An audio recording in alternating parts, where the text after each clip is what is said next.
It's all right. It's okay. So I survived that, and as I started to explore more content, I naturally went onto like a little more like sexual content, especially when it comes to like hentai content, for example. As someone who has a personal interest in that side of things, just as a form of entertainment, I started to make content on that. Obviously, YouTube got a lot more stricter when it comes to community guidelines on that side of things. So there was a bunch of videos where I got community guideline strikes. My channel almost died because of that. Sometimes there's been like a multiple instance where I would have 2 community guideline strikes and then I would also get a copyright strike, and that was definitely terrifying. But yeah, so far my channel hasn't been completely shut down yet, and I think even if it does get shut down, I do thankfully have a contact at YouTube now that can help me out with stuff like that, because for the most part I do follow the rules, and I think a lot of those strikes are completely unfound. YouTube's not a perfect system, so there's not much that can be done. You just kind of have to live with it and hope that YouTube doesn't take the side of whoever is trying to take them down. Yeah, because 3 strikes and pretty much the channel would be gone, right? Yep, 9 years worth of work just gone. What would you say was your biggest struggle that you went through for YouTube itself?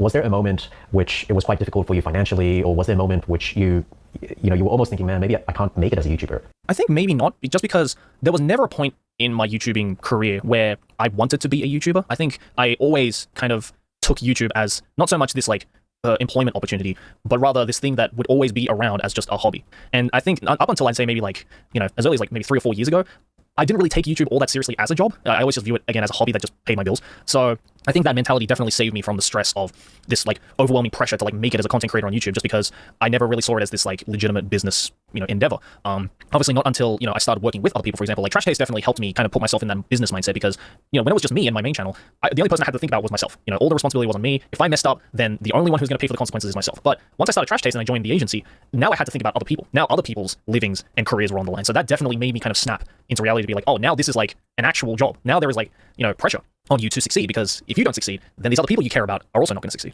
Do you have any pressures for putting out content, for example? Because you've been doing it for 9 years, and I understand that it's a hobby, but at the same time, 9 years is a long time, and I wouldn't be surprised that somebody would go through like a burnout period even, or need a break. But sometimes YouTube, or as a content creator, doesn't really give you breaks. Was there any moment which you felt was quite difficult? Yeah, definitely. I mean, especially for someone like me who, from a very early point in his career, was pigeonholed into the anime genre.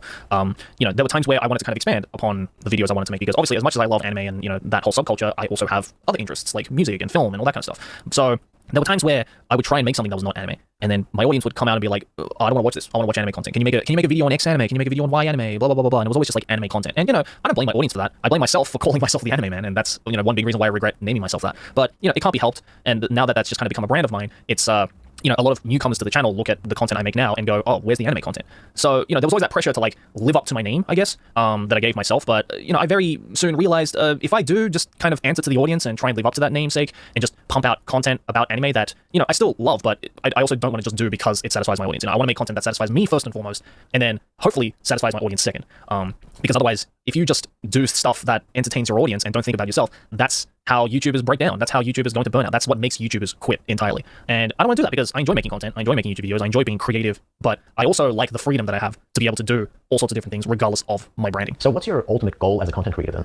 The ultimate goal, I guess, for me, even though I don't really like setting myself goals, but like the ultimate, I guess, like transition for me is that I probably will end up doing something that's not necessarily bound to YouTube, because, as much as nowadays I think a lot of people see YouTube as like the final destination of this is your career and this is what you're going to do for the rest of your life, I've always viewed YouTube as a very elaborate and large stepping stone to something greater. And, I think YouTube is very much like the modern day equivalent of creating a resume, if you treat it that way, of like, hey, this is all the things I made, this is all the things I can do in video format, and these are all the things I'm interested in, now what? What more can I do? And I think that's why I've been, for the last couple of years especially, been really putting my efforts into things that are outside of YouTube and outside of video content, just because, I'm very much a person who doesn't stick to something for a long time. I'm very much all over the place when it comes to my interests. I always want to try something new. So, just doing video content for 9 years now has already been a miracle that I never thought would last this long. So I want to maintain that, obviously, but I also want to challenge myself, and I don't want to just get comfortable and be put into this like monotonous, endless cycle of wake up, make anime content, go to sleep, repeat type of thing. I don't know what that next step is, but whatever it is, I'm going to utilize the freedom of making whatever I want on YouTube to hopefully one day be like, that's what I want to do. Let's do that. Do you have some exciting videos or collaborations you would want to share? Actually, I saw a few collaborations with PewDiePie, and I heard that he's moved to Japan, I think. Yeah, he moved to Japan like a couple of weeks ago, I think. I just hung out with him a couple of days ago, actually. Oh, wow. Yeah. Him and I are very close, yeah. Yeah, how's it like making content with Felix?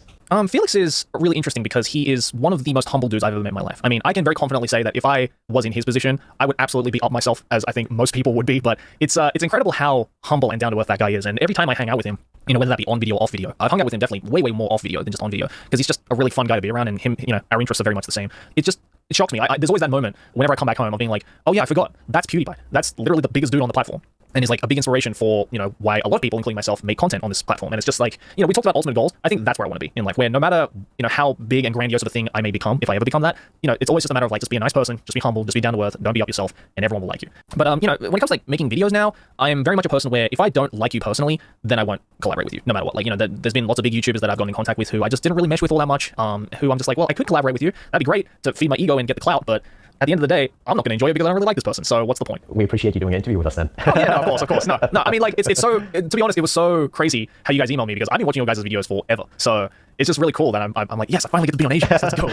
Well, thanks a lot. Appreciate that. Yeah, but like, you know, I love doing collaborations. I love, you know, meeting new people and collaborating in all sorts of different ways. And, you know, I recently released a video where I asked 100 YouTubers what their favorite anime was. And, you know, that was a really fun video because I got to not only collaborate with all these people who I really admire and respect as content creators and I like as people, but also it's just a great way to be like, look at all these amazing people that I'm friends with and that I get to be friends with, you know, and it's great. You know, that's I think that's the biggest joy I get in content creating. Yeah, absolutely. Actually, for us, we were just thinking it would be really, really cool if we can collaborate with a ton of influencers and even tackle social issues, for example. And, you know, we can just focus, just like the way how, you know, Mr. Beast does it. But we can create different types of impact, even within Asia or the world, by just uniting, I think. And that would also be like a really cool video in the future if we have a chance to make those. Yeah, definitely. I think, you know, those kinds of like community coming together videos is just really cool. Absolutely. You know? Do you have any advice for young people who want to follow their passion like you, but they don't really know where to start? It's just a matter of just doing it, just trying it out. Don't be afraid of failure. As cliche as that sounds, you know, it is true. It's like a lot of people have too much self-doubt to even, you know, put that one foot forward in whatever it is that they do. So it's like, you know, don't be, you know, whatever doesn't kill you makes you stronger, you know, as they say. So just try it out, just get that video out there. Me if I spoke English. So they were like, do you really speak English? I can't believe you speak English. Yeah, I get that every now and then as well, actually. Like, you know, if I'm with a bunch of friends and I'm just like constantly speaking Japanese, a lot of people just assume that I lived in Japan for like half my life or I went to school in Japan. But yeah, then I have to tell them, no, I only moved like 5-6 years ago. And they're like, why is your Japanese so good? I'm like, well, because I taught myself while I was overseas. And for a lot of people, for some reason, they can't comprehend that. They're like, no, you can't just like teach yourself a language and get that good at it, right? I'm like, yeah, you can. It's just a lot of hard work. What is the definition of hafu in Japan? What does that mean? So hafu in Japan is half Japanese, half not Japanese, whatever that may be. Usually I think, and this is just my way of looking at it, but I think usually the stereotype is that a hafu is someone who is Japanese half and some kind of English-speaking language half, whether it be Australian, American, British, etc.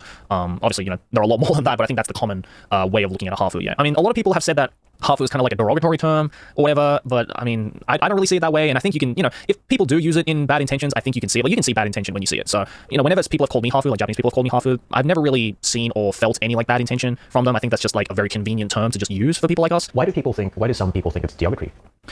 I think maybe because a lot of hafus have somewhat of an identity crisis when it comes to whether they want to be perceived as a Japanese person or whether they want to be perceived as a foreigner in Japan. And, you know, that is definitely an issue for a lot of people. I mean, I certainly had my fair share of that growing up. I didn't know if I wanted to be more in touch with my Japanese side or if I wanted to be more in touch with my foreigner side. And I felt like I was kind of trapped in the middle. I always use this like bridge analogy when talking about that. Like, it's like I'm kind of standing on the middle of a bridge, and on one side of the bridge is Australia and the other side of the bridge is Japan. And I always thought if I crossed over to one side, then the bridge would collapse and I would never be able to go back to my other side. But I think the more I kind of interacted in both Australia and Japan and with Australians and with Japanese people, I realized that, oh, that bridge is a lot sturdier than it looks, and it can only be as sturdy as you make it in your mind. So it's just a matter of this balance of you can be both at the same time, and I think that's a great benefit that a lot of hafu people have that I think a lot of hafu people also don't see. Like, you can be as Japanese as you want living in Japan, but if you want to be a foreigner, you have that option. A lot of people don't have that option, so why would you not take advantage of that? Why would you not see the benefits of that, and how a lot of people, especially in Japan, view hafus on this like weird pedestal of you can speak both English and Japanese at the same time. You have both cultures at the same time, and there's nothing wrong with trying to assimilate to the Japanese way of life and wanting to be as Japanese as you want and being really in touch with the Japanese side while living in Japan, because that's just a nice, easy way to blend in. But I think, you know, with kind of how the rest of the world is looking at, you know, different cultures coming together and just like globalization, I think the only reason why a lot of people have that idea in Japan is because this idea of different cultures integrating amongst one another is not really set in stone as much as the rest of the world is yet. But I think naturally it's going to just, you know, the time's going to catch up. Japanese people are going to learn that foreigners exist and they're going to start living in Japan, and you better get used to it, and you better get, you know, you better start getting friendly with them because it's not going to stop. Yeah, I was just going to say, I think from a long time ago, I actually didn't have much of an identity crisis, me personally, just because I just decided that I'm like a global citizen from the really beginning. And then, honestly, because especially if you have like a German mom, Japanese father living in Australia, like you just, and you know, even when I say German, it's kind of mixed up in European language, you know, European countries and etc. Yeah, you can't. I think global citizen is just like the easiest way to just, you know, simply put it. Right. Yeah. And no, I absolutely agree. And like, you know, if you look at it on a grander scale of things, like being a global citizen like that has so many benefits, and it's something that I think a lot of people wish they could have, but it's just not really as celebrated in the open as I think it should be. Absolutely. And also kind of another concept which I was just kind of thinking about. I spent about 7 years of my life in Japan too, in Osaka and Tokyo. But at the same time, currently we're in Seoul. Wherever I live, even if it's like Korea, it becomes your home. And it eventually is the place you call home, you know? And I think I appreciate that. What's the positive side of being a hafu in Japan? Or what's the positive stereotype maybe? You kind of have a wider view of the world. And I think just I don't know. I think a lot of people have said that I'm just naturally more interesting than, like, say, a fully Japanese person, because I have a view of the outside world that is very different to a full Japanese person. You know, like, even if you're a very well-traveled Japanese person, I think, you know, at the end of the day, culturally, you only have the Japanese side of you. But I have the Japanese side as well as all these other sides. So I think the stereotype is that, oh, you know, not only can you speak both English and Japanese, but you can also, you know, you have a wider view of the world. Like, you have a better understanding. You have a completely different way of thinking and way of life that all these other people just can't comprehend, and that's really cool. And I think naturally, you know, especially with, like, younger Japanese people who are getting more and more interested in, you know, global cultures and, you know, Americanization and just globalization, stuff like that, like, that's cool to a lot of people. Being like, whoa, you're, like, from here, but also from somewhere else at the same time. Like, that's dope as hell. I guess the other stereotype is that Hafus are, like, all good looking, which is flattering, but also not true. I've met a lot of Hafus who are not that flattering. Obviously not going to name names, but, you know, they're out there. just because you're half Japanese, half something, it doesn't automatically make you good looking or, you know, the most dashing person in the universe. Like, there's a lot of unflattering Hafus out there as well. So yeah, I always thought that was a weird stereotype. Were there any times which it was difficult for you, or you were discriminated against because you were half Japanese, for example? The only time I was ever discriminated